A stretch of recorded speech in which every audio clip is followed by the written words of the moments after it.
ఒకానొక రోజు హజరత్ తబ్లే ఆలం బాద్షా గారు హజరత్ బాబా ఫఖరుద్దీన్ గారిని పిలిచి తన చేతిలో మిస్వాక్ కర్రను ఉంచి ఇలా అంటారు: ఐ ఫఖరుద్దీన్, నేను మీకు కావాల్సిన జ్ఞానాన్ని మరియు విద్యను అందించాను.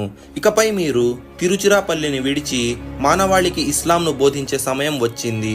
మీరు ఏ ప్రదేశానికి వెళ్ళాలి అనేది ఈ మిస్వాక్ కర్ర మీకు చెబుతుంది. ఎక్కడైతే ఈ మిస్వాక్ చిగురించి మొక్కలా మారుతుందో అదే మీరు ఉండవలసిన ప్రదేశం అని హజరత్ తబ్లే ఆలం బాద్షా గారు హజరత్ బాబా ఫఖరుద్దీన్ గారితో చెప్తారు. తమ పీరో ముర్షిద్ అయిన హజరత్ తబ్లే ఆలం బాద్షా గారి ఆదేశానుసారం హజరత్ బాబా ఫఖరుద్దీన్ గారు తిరుచిరాపల్లి నుండి తన ప్రయాణాన్ని మొదలుపెట్టి ఇస్లాం గురించి బోధనలు చేస్తూ పెనుగొండ వరకు చేరుకుంటారు. హజరత్ బాబా ఫఖరుద్దీన్ గారు పెనుగొండకు చేరుకునే సమయానికి రాత్రి అయిపోతుంది. ఈ రాత్రి ఇక్కడే గడిపి తెల్లవారాక తన ప్రయాణాన్ని తిరిగి మొదలు పెడదాం అనుకొని తమ గురువు గారు ఇచ్చిన మిస్వాక్